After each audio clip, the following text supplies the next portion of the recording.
കഴിഞ്ഞ ഒരു വർഷക്കാലമായി മലയാള മനോരമ കാഞ്ഞങ്ങാട് ബ്യൂറോ റിപ്പോർട്ടറായി പ്രവർത്തിച്ച് കോട്ടയത്തേക്ക് സ്ഥലം മാറിപ്പോകുന്ന റിപ്പോർട്ടർ ആകാശിന് കാഞ്ഞങ്ങാട് പ്രസ് ഫോറമാണ് യാത്രയെ ഒരുക്കിയത്. ഞാനും ആകാശും തമ്മിലുള്ള ചില ബന്ധം എന്ന് പറയുന്നത് ആകാശിന്റെ ഒരുപാട് എല്ലാ കാര്യങ്ങളെ കുറിച്ചും വളരെ നന്നായി പഠിക്കുകയും നല്ലൊരു വായനക്കാരൻ കൂടിയായ ആകാശ് പലപ്പോഴും നമ്മളെ സംബന്ധിച്ചിടത്തോളം പല കാര്യങ്ങളും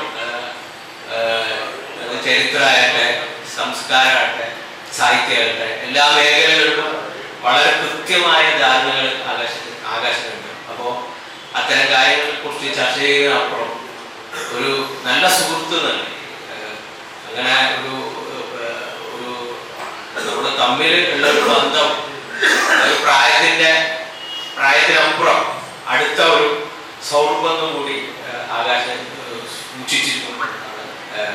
ആകാശത്തിന്റെ ഒരു press forum president T K. Narayanan അധ്യക്ഷത വഹിച്ചു. സെക്രട്ടറി ബാബു കോട്ടപ്പാറ സ്വാഗതം പറഞ്ഞു. Treasurer Fazlur Rahman, T Muhammad Aslam, E V. Jayakrishnan, Joy Maroor, P Praveenkumar, K Babu, E V. Vijayan, K S. Hari, M Kunhiraman, N Gangadharan, K Jayarajan, Sajeesh Adambil, Kavungal Narayanan എന്നിവർ സംസാരിച്ചു. President T K. നാരായണൻ ഉപഹാര സമർപ്പണം നടത്തി. ആകാശ് മറുമൊഴി പ്രസംഗം നടത്തി. News bureau, Kanhangad.